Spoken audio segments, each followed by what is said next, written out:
আসসালামু আলাইকুম। শরঈ বিধান খুঁজতে গিয়ে হঠাৎ দুটি প্রশ্ন চোখে পড়ল। দুইটা প্রশ্নই দুইজন মেয়ে করেছে।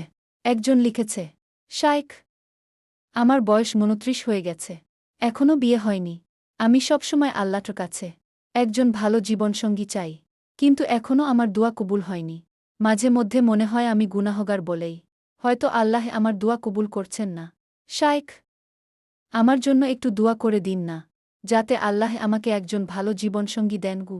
আরেকজন প্রশ্ন করেছে, আল্লাহ সুন্দর, তিনি সুন্দর ভালোবাসেন, কিন্তু কালো চেহারা, ব্রণে ভরা মুখ আর ব্রথেব্রো দাঁতের কারণে আমি নিজেকে কুৎসিত মনে করি। আচ্ছা, আমি তো সুন্দর না, তার মানে কি আল্লাহ আমাকে ঘৃণা করেন? বাসায় সবাই আমাকে বোঝা মনে করে। ইসলামে তো সুন্দর মেয়ে বিয়ে করতে বলা হয়েছে, আর আমি পুরুষদের দোষও দেই না, তারা তো কুরআন সুন্নাহ মেনেই চলছে। কিন্তু আমার দোষ কি? আমি তো কুৎসিত হতে চাইনি। কাউকে সামাজিকভাবে মেনে নেওয়া হচ্ছে না, চাকরি দেয়া হচ্ছে না, এমনকি বিয়েও করা হচ্ছে না। শুধু সে সুন্দর না বলে এটা একজন মেয়ে কিভাবে মেনে নিবে? শায়খ দুইজনকে এত সুন্দর উত্তর দিলেন। উত্তর শুনেই মন ভরে গেল। হে আল্লাহর বান্দি, কুরআনের এই আয়াত নিয়ে ভাবো। হয়তো তোমরা কোন একটি বিষয় পছন্দ করো যা তোমাদের জন্য ভালো না, আবার একটি বিষয় অপছন্দ করো যা তোমাদের জন্য কল্যাণকর। আসলে আল্লাহই জানেন আর তোমরা জানো না। সূরা বাকারা আয়াত ২১৬। কাজেই আমাদের জন্য কোনটা ভালো কোনটা খারাপ সেটা আল্লাহই ভালো জানেন। তিনি আমাদের জন্য জীবনটাকে সেভাবেই সাজিয়েছেন। হ্যাঁ, দুনিয়ার পরীক্ষার জন্য হয়তো আমাদের কাছে সেটা অবিচার মনে হতে পারে, কিন্তু যদি ধৈর্য ধরতে পারি তবে তার জন্য আল্লাহ আমাদেরকে উত্তম প্রতিদান দিবেন। রাসূল বলেছেন, মুমিনের ব্যাপারটা বড়ই আজব। যখন তার সাথে ভালো কিছু ঘটে সে ধৈর্য ধরে আর তা তার জন্য উত্তম, আর যখন খারাপ কিছু ঘটে সে সবর করে আর এটাও তার জন্য উত্তম। সহিহ মুসলিম। তাই আল্লাহকে ধন্যবাদ দাও যদি তিনি তোমাকে কিছু থেকে দূরে রাখেন, তবে তা তোমার কল্যাণের জন্যেই।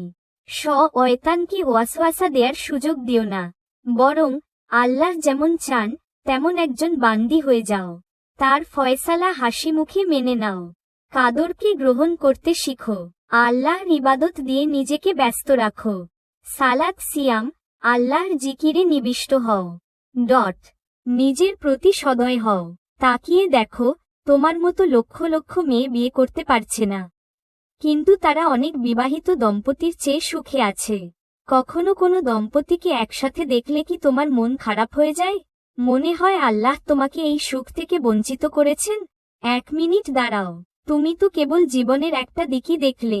যদি তুমি সেই স্ত্রীকে দেখতে যে তার স্বামীকে ঘৃণা করে, স্বামীকে একটুও ভালোবাসে না, যার মুখ থেকে কেবল স্বামীর অত্যাচারের রোমহর্ষক বর্ণনাই পাওয়া যায়, তাহলে হয়তো বিয়ে থেকে তোমাকে দূরে রাখার জন্য তুমি আল্লাহকে ধন্যবাদ দিতে। এরপর থেকে নিজেকে হতভাগী মনে হলে তোমার সেই বান্ধবীর কথা মনে করবে, যাকে সারাক্ষণ তার স্বামীর বকা হজম করতে হয়।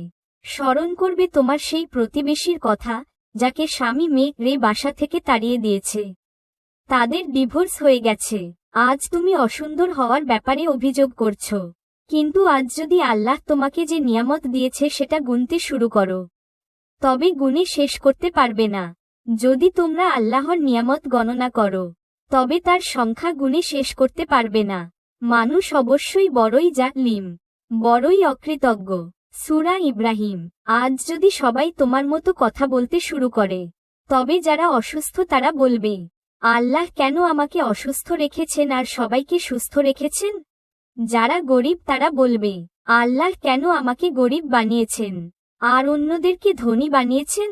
যারা ক্লান্ত তারা বলবে, আল্লাহ কেন আমাকে দৌড়ের ওপর রেখেছেন আর সবাইকে এত ভালো রেখেছেন? তুমি কেন এভাবে ভাবছ না যে আল্লাহ তোমাকে দেখার জন্য 2টা চোখ দিয়েছেন, অথচ কোটি কোটি মানুষ চোখে দেখতে পায় না? তুমি পা দিয়ে হাঁটতে পারো, অথচ লাখ লাখ মানুষ আজ অঙ্গ। আল্লাহ তোমাকে ইসলাম দিয়েছেন, অথচ কোটি কোটি মানুষ ইসলামের সৌন্দর্য থেকে বঞ্চিত। অনেক মানুষ একটি সিজদা দেওয়ার সুযোগও পায় না, অথচ তুমি দিনে 5 বার আল্লাহর সামনে মাথা নত করার সুযোগ পাচ্ছ। তাই জীবনের প্রতিটি অবস্থায় বলো আলহামদুলিল্লাহ, কারণ যা পেয়েছ তা তোমার প্রাপ্যের চেয়েও অনেক বেশি। আর যা পাওনি হয়তো তার মধ্যেই তোমার কল্যাণ লুকিয়ে আছে।